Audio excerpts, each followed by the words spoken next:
All right, and look at that, it worked. Yeah, a few little technical difficulties, a few minutes late, but here we are for episode 6 of Tavern Talk.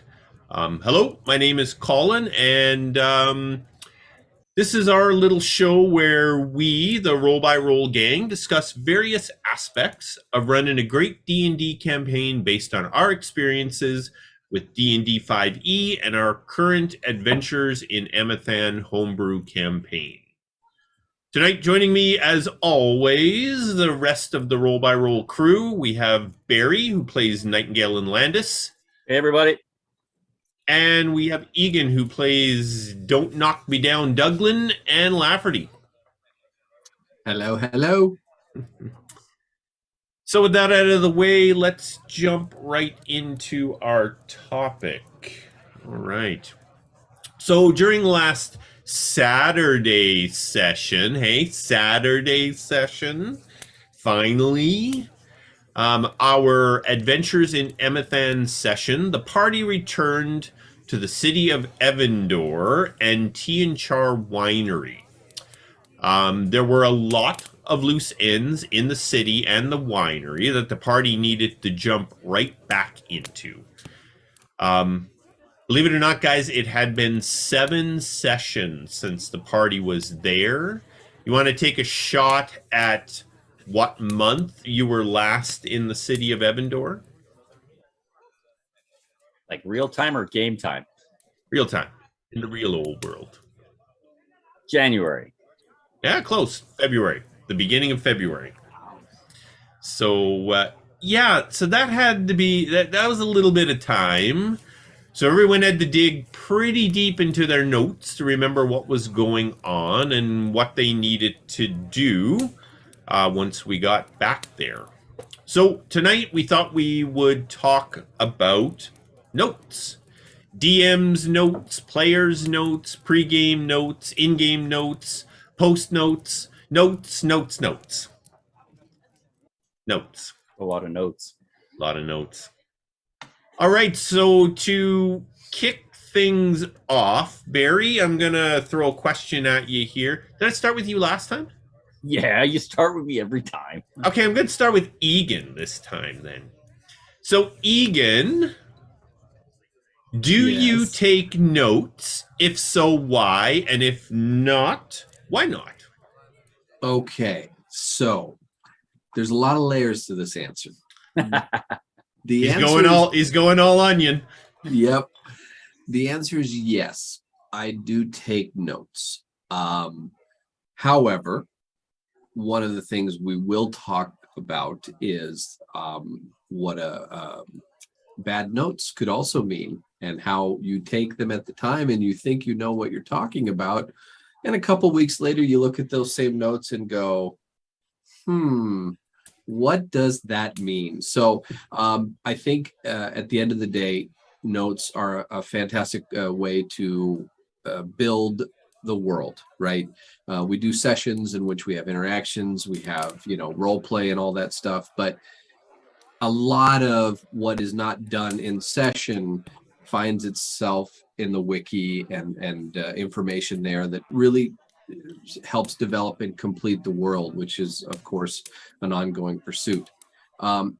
There's also not just game notes, and I have to actually thank Colin for this about expanding on what note-taking could mean, which is notes for your characters, cheat sheets. I have a caster, sort of a half caster, got a paladin with all sorts of abilities. How do you organize your characters? Fantasy Grounds is great, but I wish I could say I remember all of the reactions my character has, all of the bonus actions that my character has. So if you're able to take solid notes, not just in the game, but also for your characters and, abilities that don't show up as a coded effect on Fantasy Grounds, it can make things a lot more effective for you and remembering all the stuff that you do. So I have little cheat sheets for both of my characters in this campaign, and it has helped tremendously. Yeah, and I think a lot of people don't they wouldn't even really think of note taking in terms from a player standpoint, in terms of notes you may complete before the game starts to help the player through the game. Like you said, I mean, some of the character builds now can get incredibly complicated, and a character sheet alone may not be enough to get you through, you know, all the things that your character can do. Barry, I think in one of our last sessions, I remember you specifically saying something along the lines of, I'm trying to remember what this guy can do, you know, and Oh it's, yeah. Oh if yeah. you don't use it for a while, that could happen. So, Barry, same question to you. I say this very tongue in cheek. Do you take notes? If so, why? And if not, why not? So I do take notes during the campaign. I'm a Scribe paper wizard. and Scribe pencil. wizard. Everybody bugs me because I'm like analog in a digital world, but I find it easier for me to take notes on the fly just by scribbling some stuff on a piece of paper with a pencil. And the reason I started taking notes was as this group began to play, our role playing got more and more depth to it. So like we started to come across NPCs all the time, and you know, you wanted to write down how that relationship's building. We all can't spend all of our time like the, you know, some of the people online that play D&D all the time. We have real world lives that need our attention. So some of this has to go on the back burner and on paper or other type of note stuff. So as we were running into more characters, we have more depth going on in our campaigns. I just felt that it was a must to have a note so that I can remember what we were doing in this town, the things that we were doing, the things that we were kind of trying to start, locations that we need to remember to go back to. In our last session, you know, flipping through our wiki, and that's something else that we decided to do as a group, is we have the Emathan world wiki page where we have all kinds of different categories that us as a group will fill in that information session to session, and it's really helpful. Colin is generous enough to let us have that open during the campaign because that's the kind of in-world knowledge your character would have. Like, this is their world, this is their sole focus, unlike us real people who have many things on the go. So that was really helpful. But in this example, I remembered that we had met an NPC at a certain location that he had told us to go to, and I think it was somebody's house of smoke or something like that. I can't remember it offhand. That's why I take notes. But without that key bit of information, we were trying to find a single person in a massive city. So it would have dragged the game right down, bogged everything out. And as a DM, that's pretty frustrating because you have all the notes of everything that goes on because you're constantly taking, and it's not just your responsibility. Every DM wants a player to take notes. So take notes. Don't have to be paper notes. There's all kinds of different tools out there to take notes, but it is a tool that I will probably never go back to not taking notes as a player. Yeah, Absolutely. I mean, if you so for myself, as you guys know, um, if the story's really detailed and I weave a pretty complicated tale all the time, it's the style we like. There's a lot of hooks that kind of circle out there for you guys to grab onto or not grab onto. Oftentimes these hooks will show up multiple times where maybe the next time you decide it might be. And when I throw a hook at the group once, the story behind it often doesn't stop because the party chooses not to grab that hook at that point. Right. So for you guys, you know, it's important to keep notes around all the NPCs and the places and the things that were said and such. I think really to have an effective story, at least one person in the group needs to be a note taker, you know. And I think that's often when you hear about group makeup, you know, they'll always say you may have a person that does maps, you may have a person that does notes, you may have a person that, you know, whatever, brings the pizza every week. But I think that to really have an effective story going on, both sides, the DM and the players, need to have access to some sort of notes to be able to keep track of that story. Because if not, the story really has the potential to lose its continuity because the DM forgets who somebody was. And I remember one session for myself, in my notes, I had accidentally wrote a character's name incorrectly. It's actually who you're referring to from the Fortune and Luck House of Smoke, right? The character, the halfling who runs the place, is Elam Brushbelly. And for some reason in that session, I started calling him Elok, who is basically the god of evil. And you're like, well, he has the same name as the god of evil. And I'm like, sure, yeah. And I'm thinking to myself, afterwards, I watched a session and I was like, oh, damn it. I was saying Elok and I was supposed to be saying Elim. Maybe But, he there's is Elo. Yeah, maybe, complicated. All right, so moving on here. Barry, you started to touch on this a little bit. In terms of actual taking notes, Barry, you like paper. I think Egan, for the most part, you're a paper guy as well. I am an electronic guy.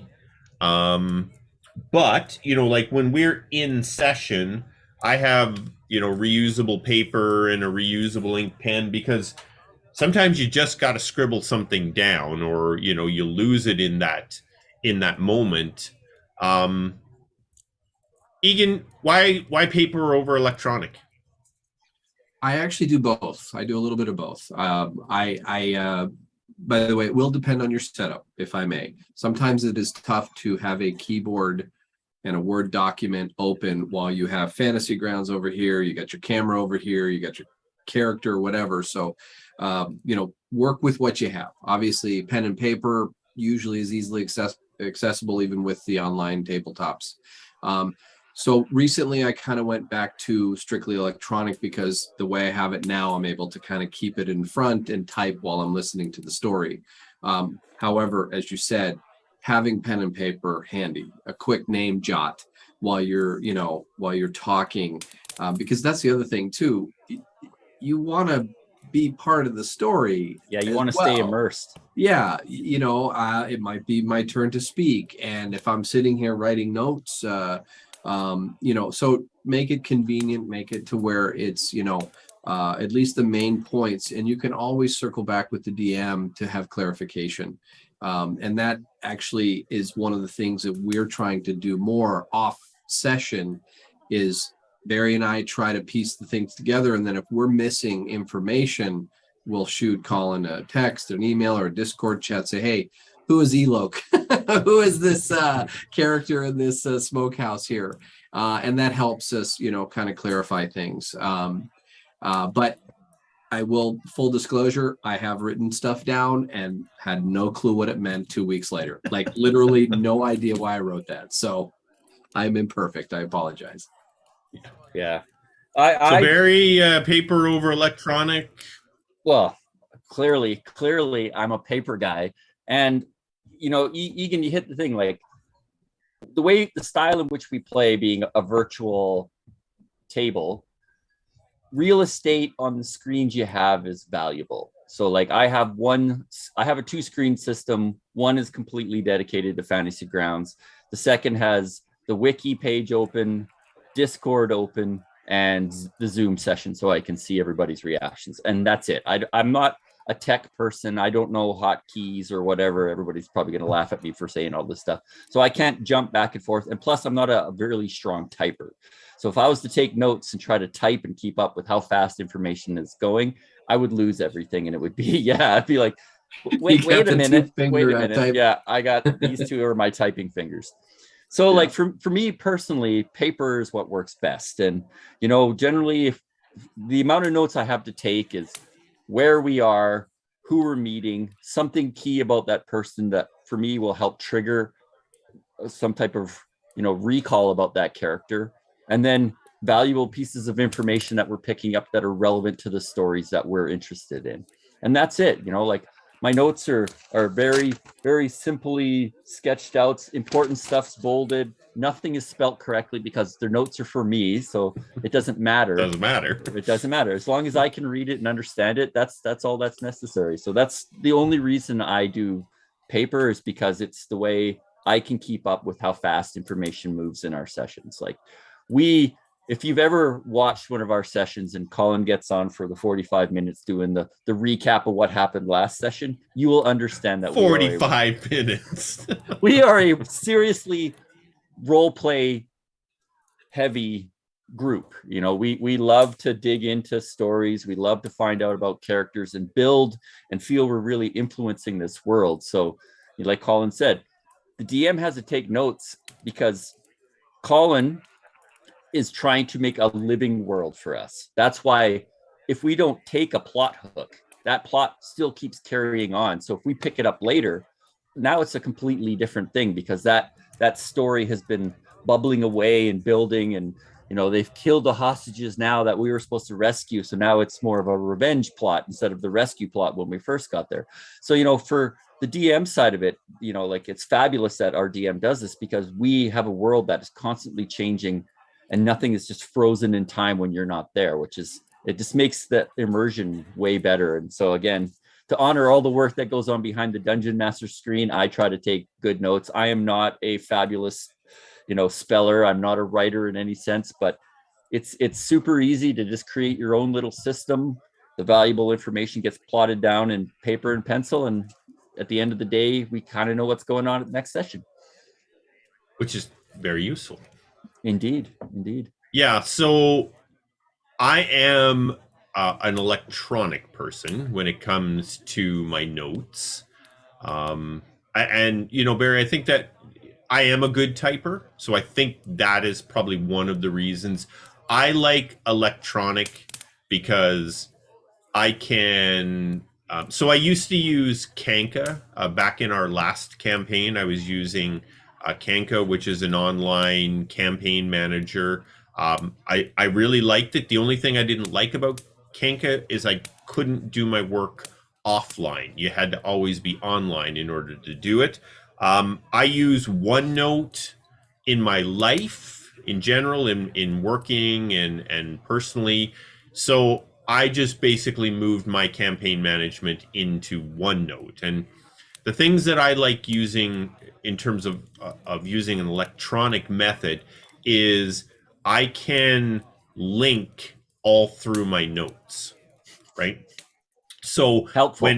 when I'm in my notes and I write about Elam Brushbelly, I create a link to a character profile for Elam, so I remember who Elam is, and I have a little history there of the encounters that you guys have had with them and such. So, and it also in my pre-session planning. So basically, my session planning. I write my sessions in what I call story blocks. So there's something going on. I write a little story block with information that I think I might need if you guys dig into this particular story further. Now, if we don't do that in a session with electronic notes, it's very easy for me to cut and paste that into my next session planning, without having to rewrite it or anything like that. So I like electronic.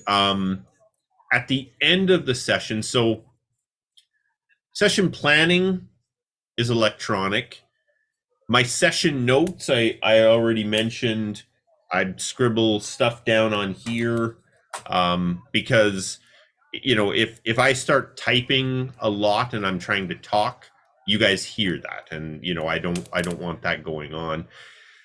And then at the end of the session for myself, I write my post-session notes, or I nickname it "What's Going On," because you guys may have done things and found things out, but I know as the DM what's really going on. So I write my notes about that based on your interactions, so I know how to plan, as part of my next session. So electronic just kind of works for me better there. But it is difficult. You guys know I have a lot of screens, but I even run out of screen space for notes and things like that. So if anyone doesn't know, he runs like 7 or 8 screens just to be able to. My current setup is seven screens. Yeah. All right. I want to touch on something that Egan and you guys mentioned. Notes about your character. Now, I think this is a fabulous thing that I like you said, Egan, you didn't really realize that you were doing it to the extent that it was helpful. It was just kind of something for you. But as a player, you're going to want to have notes about your character's arc. Because if you want an interesting character, you need a character arc. And that's up to you as a character and a player to figure out, talk with your DM about, and kind of have it mapped out, like what you want your guy's story, personal development to be. Like if you start off a criminal, what kind of behaviors and what kind of key things are you going to do to show that criminal behavior, as an example, and then how that criminal changes into a reluctant hero at the end of the day. Like, what's that going to look like? How can you help yourself every time you come back to the game? Character notes, if you have a certain accent, write a little note about, oh, he always slurs his S's. So when you come back, you can read over your notes and come into your character with a little more depth. And it really helps you get out of those cookie cutter characters, those tropes that everybody has, like, oh, the risky, dark cloaked thief who hides in the corners. Like, no, maybe you're a flamboyant drunk who just happens to pickpocket everybody he's around. You're just write notes about that. Like, oh, one of my characters, Nightingale, anytime we get into an establishment with food, he'll always ask for some type of avian delicacy if they've got any birds, because he loves eating birds, chickens, hawks, whatever they can throw on the plate and cook for him, he'll eat. So that's just something I have in my little character notes to remember to play, so that character seems real. He's got little quirks, he's got little things about him that just make it more fun to play as a character. And without notes of my own about what my character's goals are and stuff, it would be really hard to remember all those great ideas you have and want to put into one character. Yeah, this might expand on that too, is the interaction you have with the DM. I mean, you talked about story arcs. We're in the midst of a downtime, an extensive downtime that we've talked about in prior Tavern Talk issues. That we put together notes on what we would like our characters to achieve in some capacity. You don't have to write a novel for each item, but a sentence or two of the things that you would like to. I think that would also be classified as notes, or absolutely. At the end of the day, the notes are to develop the story and to really make this world come alive. And without these, I think you're limiting yourself. And hey, D&D, there's no wrong way to play. Full disclosure, we say that every time. This is just the way we like to play, and the benefits that we find from taking notes, electronic or otherwise. Yeah, Egan, even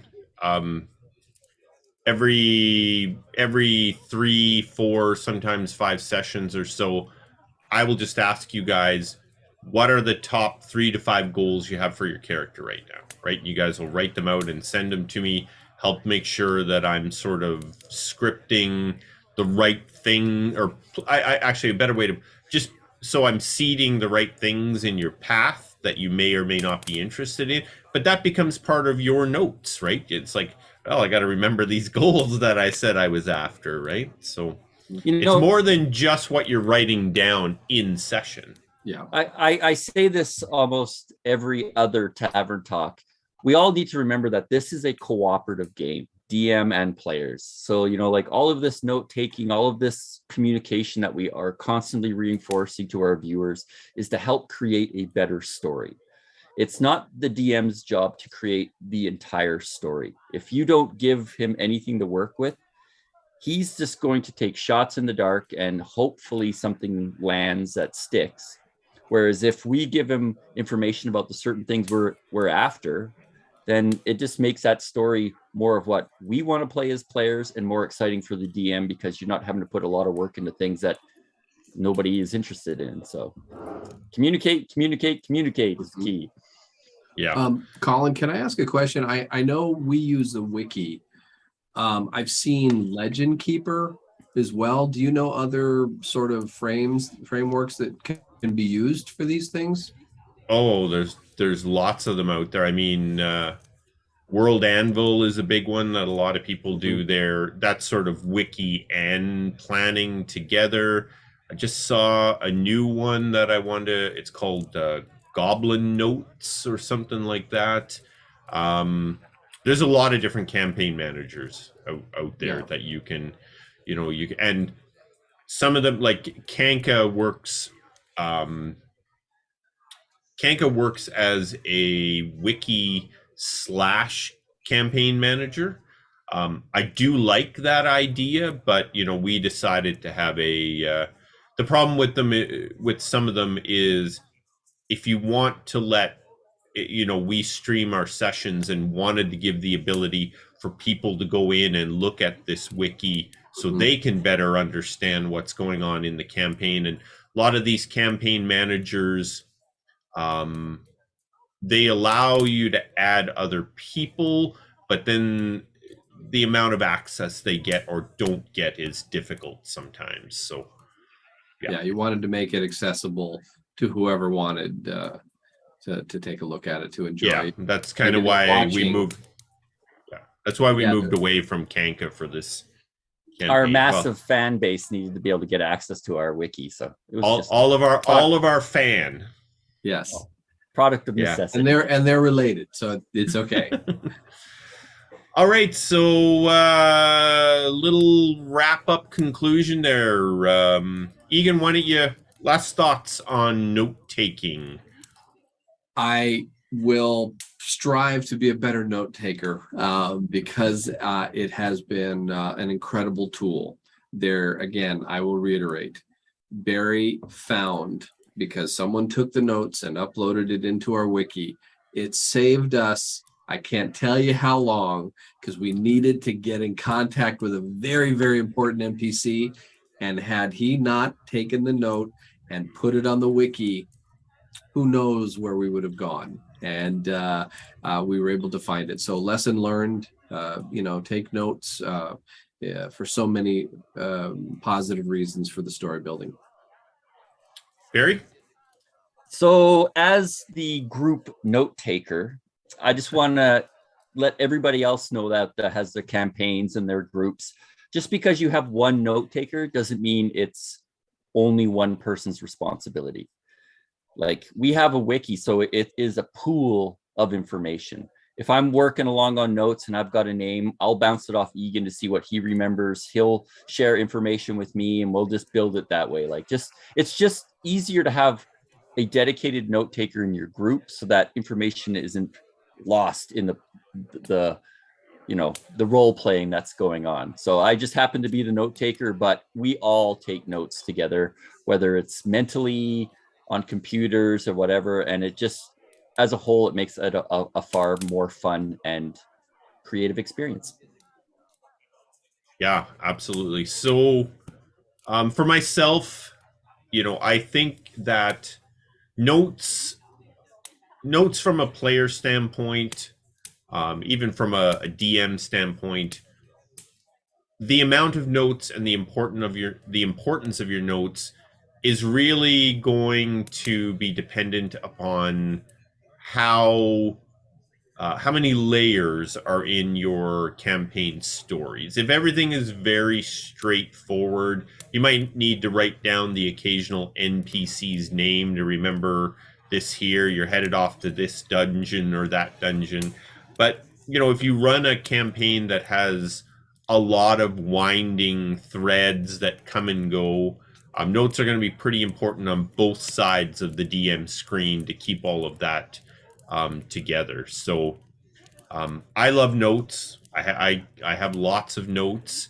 From a DM standpoint, I've heard several people say this. You have enough notes when you feel comfortable running your session. So whatever that is for you, if that's hundreds of pages of notes, if that's 3 words scribbled on a napkin, whichever, those are correct, as long as you go into your campaign or you're into your session and you feel like you're ready to go, right? So take as many notes as you want. So Just we better before wrap this one up. Before we go wrap ahead. here, Go ahead. I have a note I've been carrying around since the beginning of this campaign. Who is Melton? Go ahead. You knew it was coming. It was in the bag. It said Melton. Oh my goodness. You guys will have to watch past episodes to figure out what that's all about. Yeah, go back to episode 1 or 2 and or don't. You'll learn about the Melton note, and we're still trying to figure out who Melton is. All right, so we'll make that a wrap for episode 6 of our roll-by-roll Tavern Talk. We hope that you've enjoyed tonight's topic. Tavern Talks occur the Thursday after each of our Saturday night adventures in Emathan sessions. Our next session is scheduled for this Saturday. Woohoo! October 2nd. October 1st? Yes, October 1st. That will be Saturday, October 1st. For anyone that's watching on YouTube, please support us by making sure to like our videos and subscribe to the channel. If you hit that little bell icon, you will be alerted the next time we have a session, whether that's Emathan or our Tavern Talks. So, gentlemen, to end the episode, as we always do, we'd like to offer a cheers. Cheers, everyone. Cheers. Thanks for joining us in the tavern, and we hope that you can join us next time. So, thanks, everyone. Till next time. See you guys. Thank you. All right. Bye for now.